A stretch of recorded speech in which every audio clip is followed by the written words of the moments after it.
नमस्कार. Times of नगरमध्ये आपल्या सर्वांचं पुन्हा एकदा स्वागत.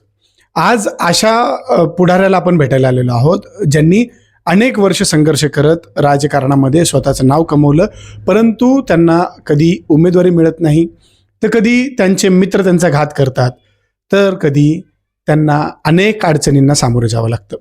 ते नेतृत्व म्हणजे मोहम्मद अली उर्फ पार्टी. अनेक वर्ष ते निवडणूक लढवत आलेले आहेत आणि ह्या क्षणाला 2:59 ज्याने पक्षाच्या उमेदवारीची वाट पाहिली, परंतु पक्षाने त्यांना नाकारलं आणि त्यांना ह्या निवडणुकीतून माघार घ्यावं लागलं, असे मोहम्मद अली उर्फ पार्टी आपल्यासोबत आहेत. मोहम्मद अली भाई, आपलं टाइम्स ऑफ नगरमध्ये हार्दिक स्वागत. नमस्कार. एकंदरीत आपण पाहतोय की आपण 2-3 वेळा निवडणूक लढवलेली आहे आणि ह्यावेळेस देखील आपण मैदानात होतात, परंतु अचानकपणे आपण उमेदवारी केली नाही. काय कारण आहे त्याचं? त्याचं कारण असं आहे की मी उमेदवारी मागितली होती शिवसेनेकडं, पण त्यांनी काय मला उमेदवारी दिली नाही. शेवटपर्यंत मी वाट बघितली, पण मला असं वाटलं का अपक्ष उमेदवारी करणे थोडं चुकीचं होईल, म्हणून मी उमेदवारी केली नाही. आणि म्हटलं आता कोणाला तरी आपण पाठिंबा देऊ. असा पक्षाने का टाळलं तुम्हाला?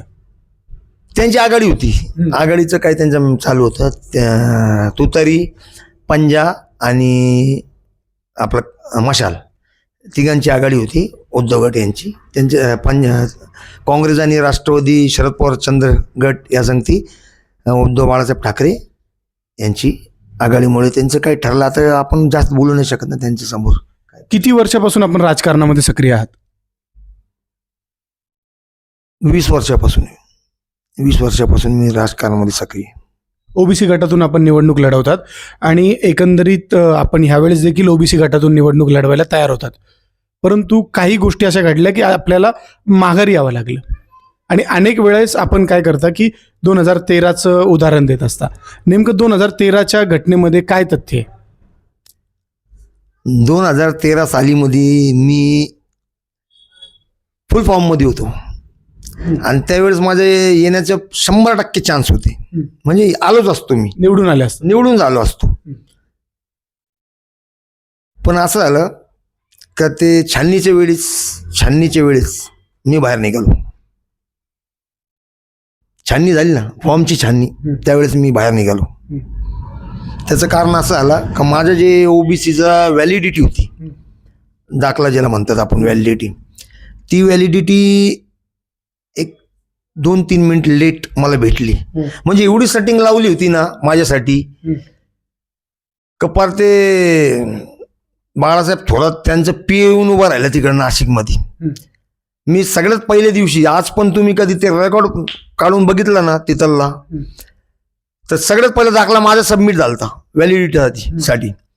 आणि मला एकदम शेवटच्या दिवशी ते पण लय प्रेशर आणलं, मी लय पत्रकार बोलवले, हे केलं ते केलं. मग त्यांनी मला शेवटला, त्यांना माहीत होतं का आज शेवटचा दिवस आहे, 3 वाजेपर्यंत फॉर्म भरायचं आहे, तर त्यांनी मला दिलं 3 वाजे, ॲक्युरेट 3 वाजेपर्यंत, 3 वाजले त्या टायमाला दिला मला त्यांनी दाखला. आणि तिथून फॅक्स यायला इथपर्यंत कमीत कमी 3 ते 4 मिनिट लागले. म्हणजे माझा माणूस, मी निघालो तिथून फॅक्स केलं, इथून फॅक्स घेतलं, मग ते इलेक्शन अधिकारीकडे गेलं फॅक्स. तर ते असे 3-4-5 मिनिटाचा डिफरन्स झाला. आणि माझे जे प्रतिस्पर्धी होते त्यांनी माझ्यावर ऑब्जेक्शन घेतला. म्हणजे सगळ्यांनी नाही घेतला, एकाने घेतला. काय ऑब्जेक्शन घेतलं? आता काय होतं का जे इलेक्शनचं म्हणजे कायदा आहे, त्याच्यामध्ये त्यावेळेस असा अमेंडमेंट आला होता कायद्याचा की फॉर्म भरता वेळेस तुमचा दाखला पाहिजे. फॉर्म भरता वेळेस, ते नंतर नाही चालणार.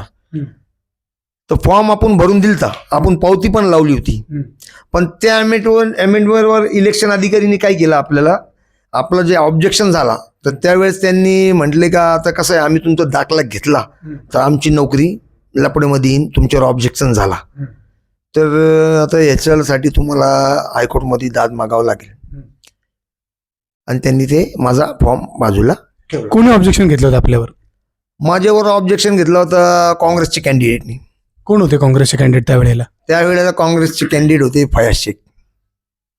त्यांनी का ऑब्जेक्शन आपल्यावर घेतलं? अहो प्रतिस्पर्धी होतो, निवडून मीच येणार होतो. मग ऑब्जेक्शन घेतलं तर सगळं सरळ काम गेलं ना एकदम. म्हणजे सगळं सोपं झालं ना, दुसरी फाईट नव्हती ना कुणी. म्हणजे त्यावेळेला तुम्ही एकमेव मजबूत कॅन्डिडेट त्यांच्या समोर होतात असं म्हणायचं. हा होतो. मीच नाही म्हणतो, जनता म्हणते ती. वार्डातील सगळे लोक म्हणतात की तुम्हीच येणार होते, पण आता असं झाला तर आता काय करता येईल त्याला. ते तुमचे म्हणायचं ना त्याला. आपलं दुर्दैव म्हणजे राजकारण माझं असं आहे की मी 2 इलेक्शन लढलेलो आहे. एकदा शिवसेनेवर, एकदा अपक्ष. पण जे मधला काळ जे होतं ज्यावेळेस मी बाहेर निघालो त्यावेळेस 100% मी निवडून येणार होतो. आणि असं झालं सगळं प्रकरण.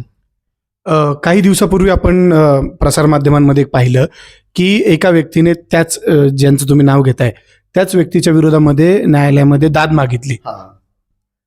हा आता काही मोहीन देशमुख म्हणून कुणी आहे. काय एकंदरीत ते प्रकरण आहे?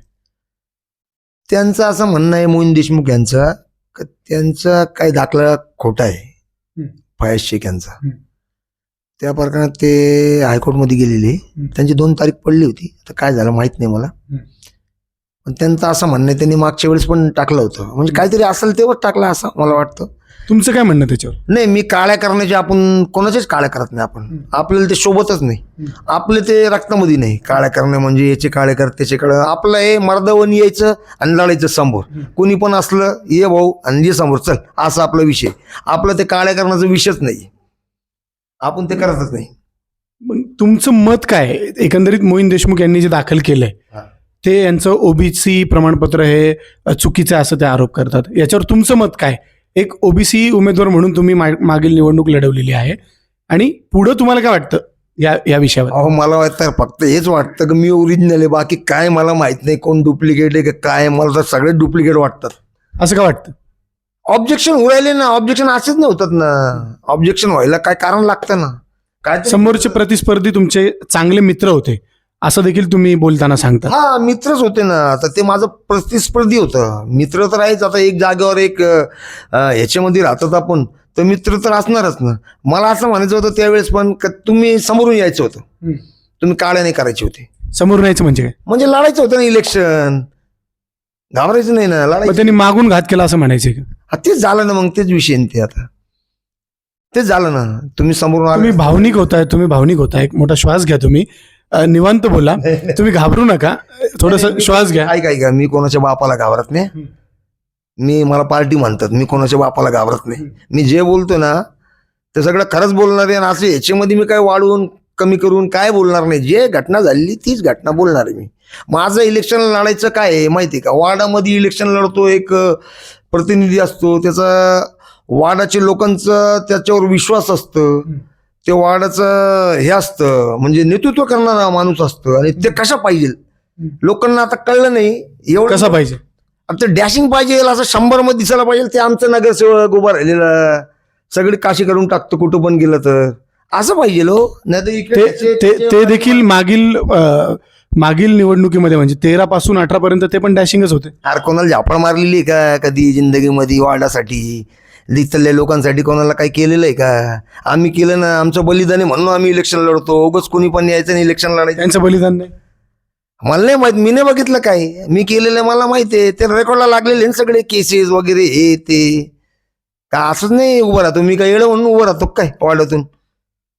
माजी महापौरांच्या बंगल्यावर दगडफेक केल्याचा त्यांच्यावर आरोप आहे. हा ते तर सगळ्यांनाच माहिती आहे ना. ते झालं ते दगडफेक का झाली होती ती दगडफेक? पोरांनी केलं ते दगडफेक.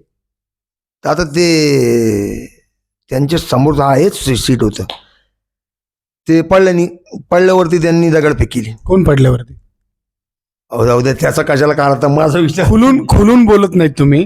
तुम्ही खुलून बोलत नाही. आणि कुठंतरी तुम्ही मी डॅशिंग आहे असं आव्हानताय आणि मग कुठेतरी घाबरताय. नाही घाबरत नाही. घाबरायचं काही कारण नाही आपल्याला. पण कोणावर टीका करायची काय एकंदरीत नाही. आता तो काळ गेलाय.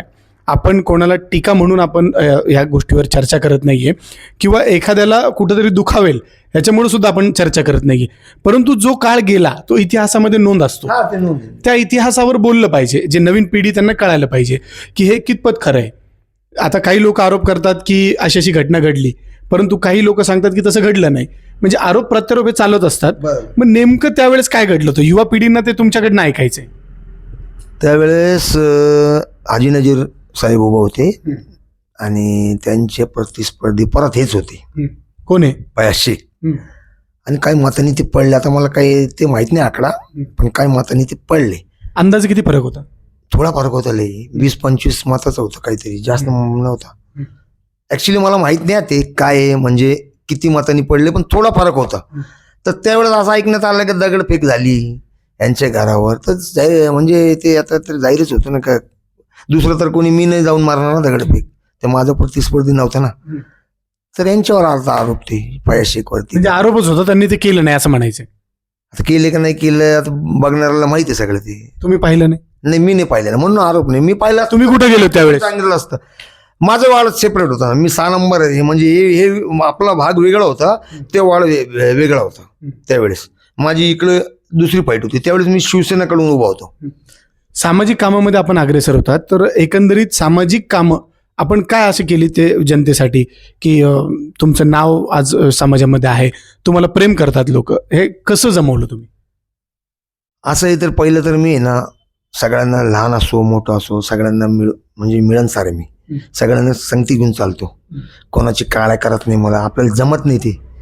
दुसरी गोष्ट अशी का प्रभागासाठी, प्रभाग म्हणजे हे माझं घर आहे, मुकुंदनगर म्हणजे माझं घर आहे. इथे राहणारे सगळे लोक माझे भाऊ भावंडे, सगळे आईसारखे बापसारखे सगळे, असा म्हणजे मुकुंदनगरच बनवलं आम्ही. त्याच हिशोबाने मी इलेक्शन लढतो. आता तुम्ही बघा का एक 10-15 वर्षापूर्वीची गोष्ट आहे, ते इरिगेशन गेटवरती ना भरपूर मटकेचे धंदे, दारूचे अड्डे, म्हणजे भरपूर धिंगाणा चालायचे तिकडं.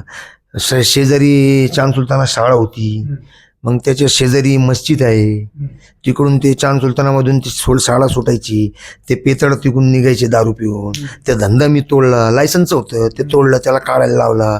सगळे मटकेचे धंदे मी तोडले, सगळे काढले. मी भरपूर कामं केले हो. मी वार्डासाठी कामं केले, लोकांसाठी केले, शाळांचे कामं केले, मुलांचे कामं केले, हॉस्पिटलचे कामं केले, पोलीस स्टेशनचे कामं केले, सगळे लोकांचे म्हणजे वैयक्तिक कामं केले, मांडवायला केले, हे केले, म्हणजे कोणाचं काय भांडण असलं तर त्याला मिटून दिलं.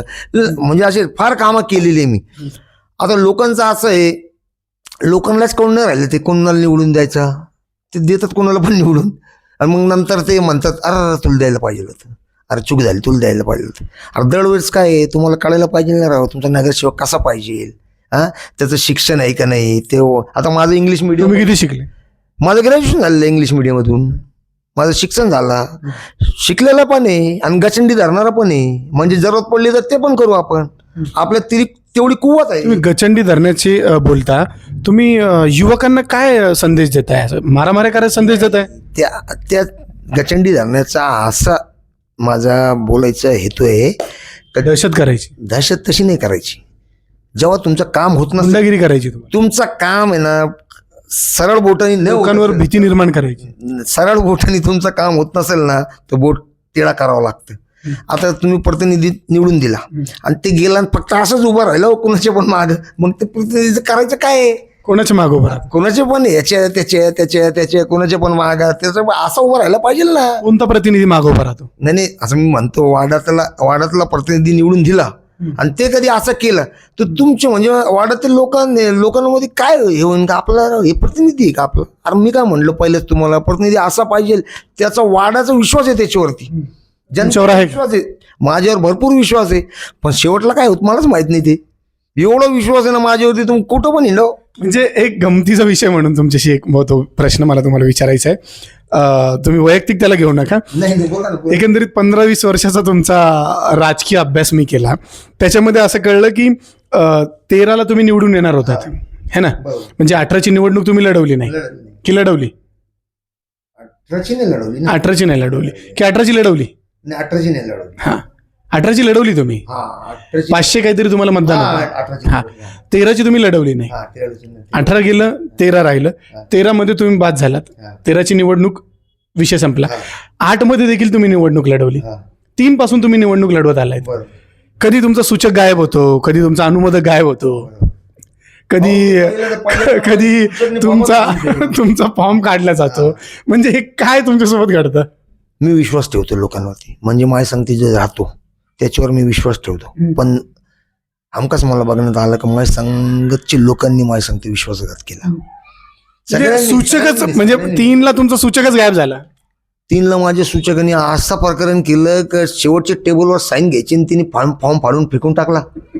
ते बोलतो का मला याची साईन नाही घ्यायची. त्याला मग ते आता वैयक्तिक विषय झाला. ते त्याला मी साईडला घेऊन सांगितलं, अरे बाबा तू काय केलं हे, अरे आपल्या समोर कोण नाही, तू फॉर्म पाडला. त्यावेळेस पण पाहिजे एकच होता माझ्या समोर. त्यावेळेस ठोंबे निवडून आले. 3ला त्यावेळेस ठोंबे निवडून आले. तर असं प्रकरण झाला. मग 13ला असं प्रकरण झाला. आत्ता पण माझ्या सांगते असंच प्रकरण झाला. 2008वर येऊयात आपण. मला थोडं हसू येते की एकंदरीत तुमची कारकीर्द पाहतो मी की 2008ला तुम्हाला असं सांगण्यात आलं. एकदा हसून तुम्ही पण घ्या, मी पण हसून घेतो. म्हणजे एक गमतीशीर तो सगळा विषय आहे. म्हणजे 8ला तुमच्याकडं असं सांगितलं की पार्टीला विरोधात कोणी नाहीये आणि तुमचं सूचक परत गायब झाला. नाही, 2008 साली लढलो ना मी. 2008 साली लढलो मी शिवसेनेकडून. ते 2003ची गोष्ट आहे. 2008 साली मी लढलो. 2013 मध्ये माझा दाखला बाहेर झाला. 2018 मध्ये मी लढलो आणि आत्ता मला लढायचं होतं. आत्ता परत एक गायब झाला. असेच प्रकरण चालू आहे आपल्या संगते. कोण गायब झाला? लोक ज्याला मी चान्स दिला ना, माझ्याकडे आला ते रात्री 2 अडीच वाजता का बोल भाऊ मी येतो, तुम्ही बसा, मी येतो. आता म्हटलं जाऊ जरा आपण भरपूर. तुम्ही एक सूचक गाडीवर घेऊन फिरत होतात. नाही ते आहे ना सूचक माझ्या सांगते ना. म्हणजे मला असं कळालं, नाही मला असं कळालं की पाठीमागच्या सूचकाचा जो तुम्हाला अनुभव आला, तर दुसऱ्या वेळेला तुम्ही सूचकाला घरातच दाबून ठेवलं. 24 तास त्याला सोबत घेऊन फिरायचे. नाही, मी आता 10 सूचक करायला तयार केले. म्हणजे जेवढे इलेक्शन नंतर झाले का, ते पहिले सूचकांनी जे केलं का माझ्या सांगती, तर मी 10 सूचक करायचो. तुला पाडायचं तू पण पड, तुला पाडायचं तू पण पड. म्हणजे नाही का 2-4 तरी राहतील आपल्याकडं. म्हणजे मित्र तुमचा विश्वासघात करत होते का? मित्रांनी पहिलं 2003ला माझा मित्रच होता, त्यांनी त्याला सूचक केलं, तर त्यांनी विश्वासघात केला. मग नंतर परत दुसरा पण मित्रच होता, म्हणजे जवळचाच होता, त्यांनी दाखला बाहेर काढला. म्हणजे आपलं सांगते चालायचंच. मग आता ह्या इलेक्शनला मी म्हटलं याच्या आईला आपल्या नशिबातच नाही रे. काय एक आला म्हटलं नाही भैया तुम बडी आओ यार, मैं देखो तुम मी को सपोर्ट करो. म्हटलं जाऊ दे, आता तुझ्या पाठीशी मी उभं राहतो ना, तो तुझ्या पाठीशी तर इकडे MIMचं पॅनल, इकडे काँग्रेसचं पॅनल. आता माझी लय मोठी दुश्मनी होणार दोघांसंगती. तरी पण कोण होता तो माणूस? जाऊ द्या, ते गेला पळून. आता काय त्याचा विषय नाही. कोण पळाला? जाऊ द्या, ते विषय नाही काढायचा. भयंकर आरोप करता तुम्ही. पळालो कोण? पळायला म्हणजे आता त्यांनी मागे घेतलं. कोण होतं? जाऊ द्या, नका कोणाचा. नाही म्हणजे एक पहा ना, पार्टी 3 पासून तुम्ही सुरुवात केली. 3ला तुमचा सूचक पळाला. मग तुम्ही त्याचा अनुभव घेतला, सूचकाला तुम्ही सुधारित केलं, जास्त सूचक बनवायला लागले. ज्याच्यावर विश्वास नव्हता त्याला 24 तास सोबत घेऊन फिरत होते. 8ची निवडणूक कशी विषय झाली, तुम्ही 13मध्ये आले. 13मध्ये तुम्ही निवडून येणार, तुमचा फॉर्म बाद झाला. मग 13 नंतर तुम्ही 18मध्ये निवडणूक परत लढलात. 18मध्ये परत तुम्हाला काहीतरी अडचण आली. आता तुम्ही आत्ताच्या निवडणुकीमध्ये 25-26च्या निवडणुकीमध्ये तुम्ही स्वतः मागं झाले आणि एकाला उभं केलं, तो निवडून येणार, तो गायब झाला. म्हणजे हे चाललंय काय? मलाच नाही माहिती माझ्या जीवनात काय चाललं. मीच वैतागलो. मला असं नको झालं ते राजकारण. अरे विश्वास तरी ठेवायचं कोणावर विश्वास ठेवायचं. मी काय म्हणतो, मला जनतेला एकच बोलायचं आहे, हात जोडून विनंती आहे की तुम्ही ज्याला वादा करताना त्याला निवडून द्या. मला सांगते जनता पण खेळली. काय खेळली? अरे तुला निवडून द्यायचं होतं, शिवसेनेला तिकीट नाही घ्यायचं होतं, तू अपक्ष उभं राहिलं का ते पळून जातात. जनता पण पैशासाठी पळती. काय भीती त्यांना, काय कशाला करता तुम्ही? द्या ना चांगल्या माणसाला निवडून. माझं काय म्हणणं आहे, मर्दाला द्या निवडून, त्याच्या पाठीमागं जाणार. ते करा ना तुमचे सगळे कामं. कशाला इकडं तिकडं याला त्याला मेंबर टेंबर करत हिंडतात. माझं असं होतं की मी माझ्या मित्रांना सगळ्यांना सांगितलं, तुम्हाला कोणाला मेंबर व्हायची गरज नाही, मला निवडून द्या आणि पार्टी म्हणून आवाज द्या मला. कशाला? एक अनुभव आला तुमच्याकडे येत असताना. आम्ही तुमच्या समोरून रोडवरनं आलो. आम्ही तिथं रोड सुद्धा नाहीये. आता ते रोड झालं सँक्शन, तुमच्या घरासमोरचा रोड नाही. झालं. त्याची वर्क ऑर्डर आणली होती बाबाकांनी. तो रस्ता पण गायब झाला. म्हणजे तुमच्या जीवनातलं सगळंच गायब होतं असं म्हणायचं. आता काय बोलावं आपण तरी, काय मला तर काय कळलं काय उरायला सगळे. मी पण कधी कन्फ्यूज होतो. म्हणून त्याच्या यायला काय चाललं रे हे. उगाच आपण कोणती झंझटमध्ये पडलोय, लोकांच्या नादाला नाही लागायला पाहिजे मला असं वाटतं.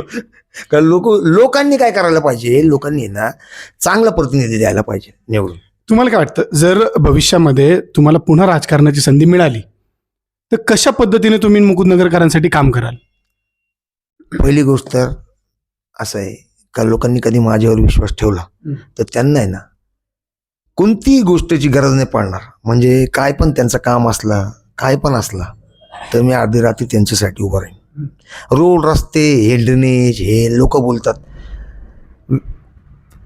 नगरसेवक पद हे फक्त नगरसेवक पद नाही. मी काय बोललो, एक विश्वास आहे. त्याच्यामध्ये फारशा गोष्टी येतात.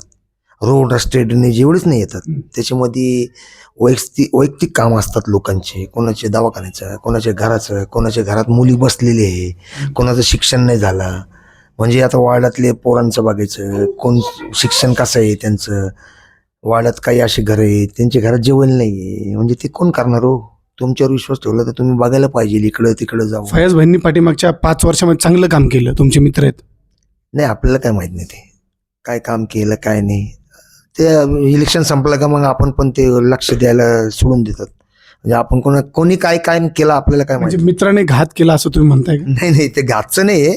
कोणाच्या कामात ते थोडी मला दाखवणार येऊन का मी हे काम केलं आणि ते काम केलं. आता सगळेच नगरसेवक बोलतात मी हे केलं मी. नाही, एकंदरीत काही दिवसापूर्वी अशी चर्चा चालू होती. गंमतची गोष्ट सांगतो मी. आता मी बाहेर निघतो का, म्हणजे 2018 साली मी इलेक्शन लढलो आणि मी जेव्हा पण लोकांना भेटलो तर इकडं राहायला कमीत कमी 40,000 लोक आहे आणि नाव आता 19,000ची यादी आली. 19,295 का काय यादी आली. तेवढं लोक म्हणतात आम्ही तुला मत दिलेले. मग गेले कुठं मत? जे भेटतो ते म्हणतो मी तुला दिलेले, मी तुला. अरे मग मत गेले कुठं? ते का मशीननी खाल्ले काय मत? म्हटली यायला असं झालं असेल तर मला तर कमीत कमी 17-18 हजार मत पडायला पाहिजे होते ना. पण मी मला सगळं माहिती आहे, कोण खोटा बोलतो कोण खरं बोलतो. मी पण हो. मित्रांनी केलेला घात टोचतो. मित्रांनी ना कधीच घात करावं नाही, कोणा सांगतेच. केला तुमच्यासोबत? हा, केलेलं आहे. मी काय म्हटलं, माझ्या मित्रांनी फक्त मला मतदान केलेलं असतं ना मित्रांनी, तर मी 5,000 प्लस असतो. आणि मित्रांनी जर ऑब्जेक्शन घेतलं नसतं तर नगरसेवक देखील असतात. हमका 100%. नाही, खतखत आहे मनामध्ये, खतखत. प्रतिस्पर्धी पण होतं. तर त्याने माझं काय म्हणणं आहे, मी जेव्हा पण छाननीला बसलो, म्हणजे जे 2-3 इलेक्शन लढले मी, तर त्याच्यामध्ये मी छाननीला बसलो. मला नाही माहिती आहे, मला लोकांनी सांगितलं याचं हे त्याचं ते हे. मी कधीच ऑब्जेक्शन असे काळ्या करायचं का आपलं कामच नाही. ते काय पण दाखवलं मला, हे बोगस आहे हे ते, याला 3 बच्चे म्हणजे 3 अपत्य हे ते. कोणाला? फला लोकांना कोणाला तरी. कोण फलाफल? नाही जाऊ दे ते, आता ते विचारू नका मला. ते तिसरीकडे जाईन कुठं तरी खेळा. नाही. पार्टी आपण मनमोकळ्यापणाने बोलायला पाहिजे. नाही, आता ते कसं आहे माहिती आहे का, मी त्यावेळेस पण काही नाही बोललो. ऑब्जेक्शन मी ह्याच्यामध्ये नाही गेलं तर आता ह्याच्यामध्ये कशाला बोलायचं काय. हाजी नजीर सारख्या व्यक्तीला मुकुंदनगरमधनं पळवणं हे मुकुंदनगरकरांसाठी दुर्दैव होतं. विकास खुंटला हाजी नजीर गेले नाही. आता हाजी नजीरचं काय माहिती आहे का, हाजी नजीर आले आणि गेले. म्हणजे कसं आहे, ते काय मुकुंदनगरमध्ये असे स्थानिक नव्हते. ते आले वाऱ्यासारखं आणि गेले वाऱ्यासारखं. पळायचं कशाला? कोणाला घाबरायचं? कशाला पळायचं? पळायचं कारण दाखवायचं ना. पळायचं काय? तुम्ही किती वर्षापासून मुकुंदनगरमध्ये? मी 40 वर्षापासून मुकुंदनगरमध्ये आहे. मुकुंदनगर म्हणजे स्थापनच आम्ही केलेलं, असं सांगलं. आम्ही स्थानिक घेतलेले मुकुंदनगर. तुम्ही मुकुंदनगरचे जनक आहात? जनक नाही बोलता, म्हणजे आम्ही इकडं पहिले आलो. संस्थापक. मुकुंदनगर तुम्ही संस्थापक? हा, मुकुंदनगर बनवायचा आमचा लय मोठा हात आहे त्याच्यामध्ये. आमचे सगळे मित्र मंडळी, मी म्हणलो ना, सगळे जुने लोक आहे ना. मला मित्रांवर विश्वास आहे आता कोणावर विश्वास करता हो? आता आहे जे आपले सांगती. आता मला माहित आहे नाही माहिती तरी आहे भाऊ, चल मित्रच येत आहे म्हणते ना. मी तुझं जे आवड तू माझं चल भाऊ. आता काय करू मग? आता कोणाला बोलत बसता? हे लय बेकार इलेक्शन, याच्या नादीने लागायचं कोणी पण. आपल्यासारख्या माणसाचं काम नाही. पुढची निवडणूक लढाल आपण? लढू ना 100%. आपण कोणाच्या बापाला थोडी भेटतो. तुम्ही सांगता की आता लढायचं नाही, हे वाईट आहे, मग परत लढणार? नाही लढायचंय, पण आता वेगळ्या पद्धतीने लढू आपण. कसं लढताल? आता ती रणनीती मी तुम्हाला नाही सांगणार. आता मी आखणार इथून सुरू होणार आहे माझी रणनीती आखायला. निवडून येताल इन्शाअल्लाह. बघा काय आहे माहिती आहे का, अल्लाच्या शिवाय काय नाही. त्यांनी आता मला आत्तापर्यंत जे या रिंगणात नाही आणलं, निवडून नाही आला, तर त्याच्या पाठीमागं त्याचं काहीतरी कारण आहे. आणि मी इमानवाला आहे, मी अल्लाला मानणार आहे, म्हणून मी हे मानतो का याच्या पाठी. आता माझं बसायचं काहीच कारण नव्हतं हो. आता मी जे फॉर्म नाही भरलं ना, काहीच कारण नव्हतं. काय माझे डोळं पुढं आलं, काय मी एकावर विश्वास ठेवलं, फॉर्म नाही भरलं, काय काय झालं मला पण नाही माहित. कोण होता तो माणूस, कोणावर विश्वास ठेवला फॉर्म नाही ते द्या सोडून. आता घाबरत नाही म्हणता तुम्ही. आता आमच्यासोबत दिलखुलासपणे बोलताय, गप्पा मारताय, मग कुठंतरी कोणाचं तरी नाव घ्यायला घाबरतं. तुम्हाला दहशत वाटते कोणाची? मुकुंदनगरमध्ये तुमच्यावर आता 2 दिवसापूर्वी 2 गटामध्ये वाद झाले, तुमच्यासोबत वाद घाललेले, तिला अशी भीती वाटते?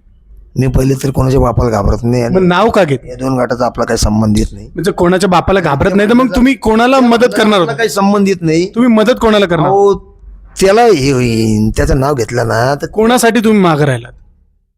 त्याच्या कोणासाठी एवढा मोठा जीव द्यायला चालला? त्याचं मन दुकान मी नाव घेतलं ना. नाही, मग पार्टी कोणा म्हणजे आजपर्यंत 2003 पासून आजपर्यंत 25 पर्यंत अनावधानाने सगळ्या गोष्टी तुमच्यासोबत होत राहिल्या, आणि आता तुम्ही एकाला मदत करण्यासाठी पुढे आलात आणि तो माणूस गायब झाला. म्हणजे काय नेमकं कोण आहे तो माणूस? आता होता एक उमेदवार. भाऊ आहे? नाही भाऊ नाही, मित्र आहे? मित्रच होता. कोण आहे? वयाने लहान आहे, जाऊ दे आता. ते नातेवाईक आहे? नाही, नातेवाईक नाही. कोण आहे मग? आहे त्यालाच राहणार आहे, भावासारखं होतं, म्हणून आपण त्याला म्हटलं होतं लावतो पाठीमागे ताकद. मग भावासारखा होता, त्याचं नाव का नाही घेत? नाव घ्यायचं कारण, नाव नाही घ्यायचं कारण असं आहे. जनता पाहते तुम्हाला? नाही, पाहू द्या जनताला. जनता दरवेळेस मला पाहती. जनताचं काय नाही, जनता मला रोज पाहती. नाव काय आहे, कोणाचं त्याचं मन दुकान. मुद्द्यावर येऊ. माझी कमजोरी आहे, तुम्हाला सांगतो मी. नाही, मग तुम्ही नाही तुम्ही टॉन्ट मारताय एखाद्याला, त्याला जरी तुम्ही असं हे बोलताय तरी त्यांच्या मनाला लागणारच आहे. नाही, टॉन नाही करतो. आता तुम्ही प्रश्न कोणाला मदत करणार होता तुम्ही? करणार होतो, जाऊ द्या. त्या MIM ला? टॉपिक चेंज करा. नाही, एमआयएम नाही, एमआयएमचं नाही, काँग्रेस उमेदवार होता, अपक्ष उमेदवार होता. मुदस्सर इसाक शेख अपक्ष तेच आहेत सध्या तरी. ते आता आहे ना रिंगणामध्ये. मग कोणाला म्हणताय? अहो जाऊ दे, ते बाहेर झाले आता. कोण? जाऊ दे, नका दुसरा प्रश्न विचारा तुम्ही. मी पार्टी कुठंतरी घाबरत आहेत आणि त्यांची मानसिकता कुठंतरी चेंज होतीये. ते त्याचं नाव घ्यायला असं घाबरत आहेत कुठंतरी. आता तुम्ही काय पण बोला, मी तुम्हाला पहिलेच बोललो, मी अल्ला शिवाय कोणाला घाबरत नाही आणि कोणाच्या बापाला घाबरत नाही. कोणाला यावेळेस तुम्ही सपोर्ट देणार होतात आणि अचानक असं काय झालं की त्या माणसाला रिंगणातून बाहेर जावं लागलं? त्याचं कारण त्यालाच माहिती आहे. मॅनेज झालं त्याचं कारण त्यालाच माहिती आहे. ते भेटलंच नाही मला आतापर्यंत. मी त्याला म्हणजे नगरमधनच गायब आहे? भेटलंच नाही. मी पण त्याला फोन नाही केला, काय आमचा काही विषय नाही झाला, जाऊ द्या म्हटलं. आता ते मन नाराज झालं? फक्त एवढं झालंय का माझं मन नाराज झालं. अरे बाबा, मी होतो ना रिंगणात, कशाला काढलं मला रिंगणातून? केलं असतं मी मन दुखावलं. मी इलेक्शन मध्ये आला का मजा चालू होती लोकांची. म्हणजे ते इलेक्शनच वेगळं होतं. इलेक्शन आपण असं इलेक्शन लढतो, कोणा सांगते दुश्मनी नाही. तुम्ही पण दुश्मनी करायची नाही, मी पण करत नाही. मग ते तुमचं तुम्ही बघायचं, माझं मी बघतो. मग असे आले का तसेच, जसं आला तसंच. आपलं इलेक्शन लढायचं असं आहे का तुम जिओ औरों को भी जीने दो. म्हणजे एकदम नाही का चांगलं. लोक तुम्हाला जगू देत नाही, मतदार तुम्हाला जगू देत नाही. कधी सूचक गायब होतो, कधी मतदार गायब होतात, कधी उमेदवार गायब होतात. हे सगळे माझे भावंडच आहे, पण का करतात मला पण नाही माहिती. काय त्याच्या मागचं कारण मला आत्तापर्यंत ना, तुम्हाला सांगतो मी पत्रकार साहेब, माझ्या लक्षातच नाही आलंय काय होतं माझी संगती. म्हणजे हे होत का, हे असं का घडतं माझी संगती, त्याचं कारण माहित पाहिजे ना. आपण चुकीचे आहे का काय? मी विचारलं 2-4 मित्रांना, भाऊ मी चुकीचं आहे, मी काय तांत्रिकांना विचारलं का? हा, तांत्रिक लई नाही इकडं मुकुंदनगरमध्ये. विचारलं भाऊ, मित्रच आहे आमचे तांत्रिक, लई एकदम ज्ञान देतात ते. त्यांना विचारलं भाऊ काय होतं राव, मी चुकीचं आहे? नाही बोलतो चुकीचं नाही. मग काय लपडा काय माझ्याकडून पळून का जातात? माझ्या पाठीमागं 5 वर्ष राहतात तुम्ही, मी पण तुमच्यासाठी पळतो, आणि जसंच मी फॉर्म भरला की तुम्ही गायब होतात. ह्याचं कारण काय? तो म्हणलं आम्ही तर राहतो तुम सांगते. मग तुम्ही राहतात, तुम्हाला दिसत नाही काय? म्हणजे त्यावेळेस मला आंधळे येतात का काय? मला का रात आंधळी येते का दिवस आंधळी येते का? तुम्ही दिसतच नाही मला. कुठे आहे माझ्या सांगते? मतदार दिसत नाही. आता तुम्ही ज्याला सपोर्ट करणार होता तोच दिसत नाही. आता जाऊ दे, आता त्या बिचाराचं काय आहे माहित नाही. त्याचं आपल्याला त्याचं पण मन दुखलेलं आहे. जाऊ दे, ते विषय आपण नाही. थांबा, नाव नका घेऊ. असो, जे काही आहे. नक्कीच हे होते आपल्यासोबत मोहम्मद अली उर्फ पार्टी. 2003 पासून आजपर्यंत जवळपास 20-22 वर्ष ज्या माणसासोबत घात झाला, कधी मित्रांनी केला, तर कधी त्यांच्या नातेवाईकांनी केला, तर कधी मतदारांनी केला. असे वेगवेगळ्या लोकांची नावं त्यांनी आज सांगितलेली आहेत. आणि त्यांनी तांत्रिकाकडे जाऊन देखील त्यांनी आपलं भविष्य विचारलेलं देखील आहे. मुकुंदनगरमध्ये अनेक तांत्रिक आहे असं देखील ते म्हणतात. नक्कीच आपण पुन्हा एकदा, अजून 10 दिवस आहे निवडणुकीला, आपण पुन्हा एकदा पार्टी यांच्याशी गप्पा मारणार आहोत. आपण आमच्याशी बोलत आपले बोला. मला 2 शब्द बोलायचे. पहिले तर मी जनतेला आवाहन करतो, मुकुंदनगर भागातील प्रत्येक नागरिकाला आवाहन करतो की कोणाचा विश्वास तोडू नये. आणि दुसरी गोष्ट, हे जे इलेक्शन आहे, हे इलेक्शनच्या पद्धतीने चाललेलं आहे आणि चालणार आहे. बाकी जे 12 भानगडी त्याच्यामध्ये जनतेने पडू नये. आणि सगळ्यांना माझं असं म्हणणं आहे का इलेक्शनच्या पद्धतीने लढावा, भांडणं करू नये. कारण काय आहे, 2 दिवसाचं इलेक्शन आहे. इलेक्शन संपला का ते नगरसेवक जाणार त्याच्या घरी आणि सगळे आपापले घरी जातील. उगाच काय आहे, दुसऱ्यांनी एकमेकाचे डोळ्यावर येऊन आणि का ते दुश्मनी करून घेऊ नये, ही माझी जनतेला विनंती आहे. नक्कीच हे होते मोहम्मद अली पार्टी. आपण पुन्हा एकदा, आता 10 दिवस आपल्याकडे आहेत, पुन्हा एकदा पार्टी यांच्याशी पुन्हा एकदा खास बातचीत करण्यासाठी येऊयात. त्यासाठी पाहत राहा टाइम्स ऑफ नगर.